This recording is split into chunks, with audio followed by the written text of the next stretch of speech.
이명박 전 대통령 측은 강하게 부인하고 있지만 보신 것처럼 이 전 대통령 본인과 측근들의 의혹을 뒷받침하는 정황들이 계속해서 나오고 있는 상황입니다. 주말부터 침묵을 지키던 이 전 대통령 측이 오늘 입장을 냈습니다. 이 전 대통령의 서울 삼성동 사무실 앞에 이선화 기자가 나가 있습니다. 이선화 기자, 이명박 전 대통령 측이 당초 삼성동 사무실 앞에서 입장을 내겠다 이렇게 전해지기도 했는데 카메라 앞에 직접 나서지는 않았더군요.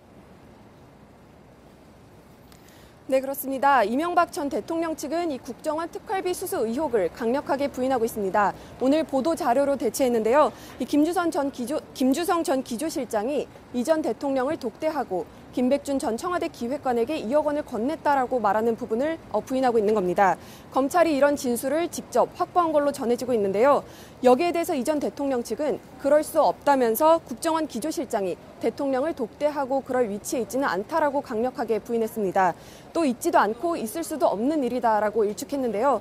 또 이 전 대통령 측은 이 검찰이 이런 허무맹랑한 사실을 언론에 흘린 것이라면 이 검찰이 이명박 전 대통령을 포토라인에 세우기 위한 표적 수사다, 짜맞추기 수사다라고 강하게 비판하고 있습니다.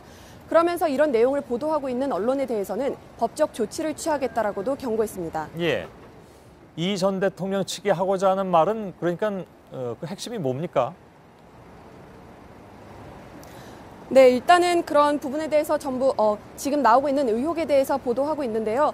얼마 전 한 언론사에서 보도한 이 김백준 전 청와대 기획관이 2억 원을 받았다라는 부분에 대해서는 그런 일이 있을 수 없다라고 이야기를 한 겁니다. 예, 이 전 대통령 참모들이 라디오에 출연도 해서 의혹을 부인하기도 했습니다.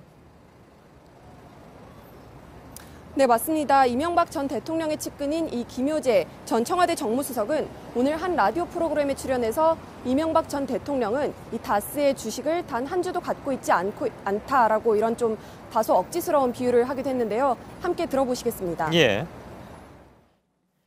다스가 누구 거냐고 묻는데 그건 다스 거 아닙니까? 그리고 이렇게 생각하시면 될 것 같습니다. 압구정동에 현대아파트가 있죠.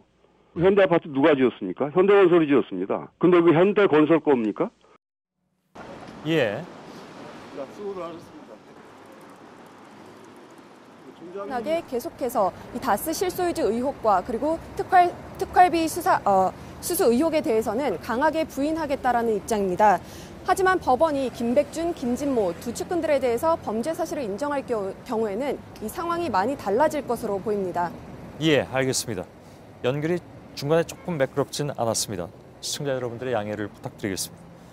이선화 기자가 삼성동 이명박 전 대통령 사무실 건물 앞에서 전해드렸습니다.